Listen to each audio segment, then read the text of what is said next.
আমি খুব স্পষ্ট করে একটা বাস্তব কৌশল বলি। দেখেন কিভাবে আমরা এই শক্তিটা অর্জন করতে পারবো, মানে আজাদি। 1 নাম্বার, একতরফা নির্ভরতা ভাঙা, মানে ডিপেন্ডেন্সি ব্রেক করা। যে রাষ্ট্র একটাই শক্তির উপরে ঝুলে থাকে সে আজাদ না, সে জিম্মি। বাংলাদেশের আজাদির প্রথম শর্ত হইল এক দেশ এক বাজার এক জোটের উপরে জীবন মরণ নির্ভরতা কমানো। এটা আদর্শ না, এটা সার্ভাইভাল স্ট্র্যাটেজি। আপনি ইউরোপে রপ্তানি করবেন, আপনি এশিয়াতে করবেন, আপনি আমেরিকার সাথে থাকবেন, আপনি মধ্যপ্রাচ্যে থাকবেন, আপনি আফ্রিকায় থাকবেন, আপনি ল্যাটিন আমেরিকায় থাকবেন, সব রাষ্ট্রের সাথে আপনি বন্ধুত্ব থাকবে, দেয়া নেয়া থাকবে, বাণিজ্য থাকবে। যে রাষ্ট্রে বিকল্প আছে তার সাথে কেউ হুমকির ভাষায় কথা বলে না। 2 নাম্বার, সামরিক শক্তি না, কৌশলগত খরচ বাড়ানো। আমরা তো সুপার পাওয়ার হইতে পারবো না, এই স্বপ্ন তো আমাদের নাই, কিন্তু আমাদের রাষ্ট্রের নিরাপত্তা লাগবে। আমরা এমন একটা রাষ্ট্র হইতে পারি যাকে আঘাত করলে খরচা বেশি পড়ে, কাফারা বেশি দিতে হয়।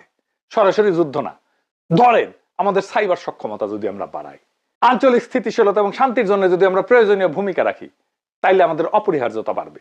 এগুলো দিয়ে রাষ্ট্র নিজের দাম বাড়ায়। আমি অনেক আগে থেকে কইতেছি বাংলাদেশ সেনাবাহিনীর একটা সাইবার ব্রিগেড করেন।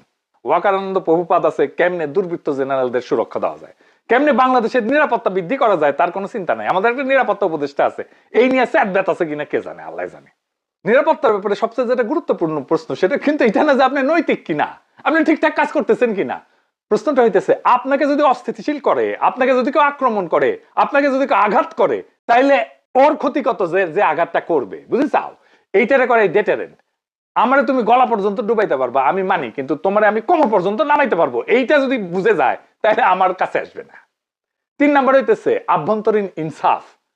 এইটা হইতেছে আন্তর্জাতিক ঢাল, সবচেয়ে গুরুত্বপূর্ণ। যে রাষ্ট্র নিজের নাগরিককে চাপে রাখে তার উপরে চাপ দিতে বাইরের শক্তির কষ্ট লাগে না। ইরানে দেখতেছেন না, ট্রাম্প এখন হুমকি দিতেছে।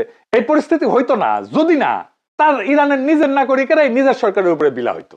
যেই রাষ্ট্রে নাগরিকেরা রাষ্ট্রকে নিজের মনে করে সেই রাষ্ট্র ভাঙতে গেলে পরাশক্তিরাও দ্বিধায় পড়ে। ইনসাফ কিন্তু শুধু নৈতিক বিষয় না, ইনসাফ হইল জিওপলিটিক্যাল অ্যাসেট। 4 নাম্বার হইতেছে ন্যারেটিভের যুদ্ধে জেতা। আন্তর্জাতিক রাজনীতিতে যে আগে নিজের গল্প বলে সে অনেক আগে অর্ধেক যুদ্ধ জিতে যায়।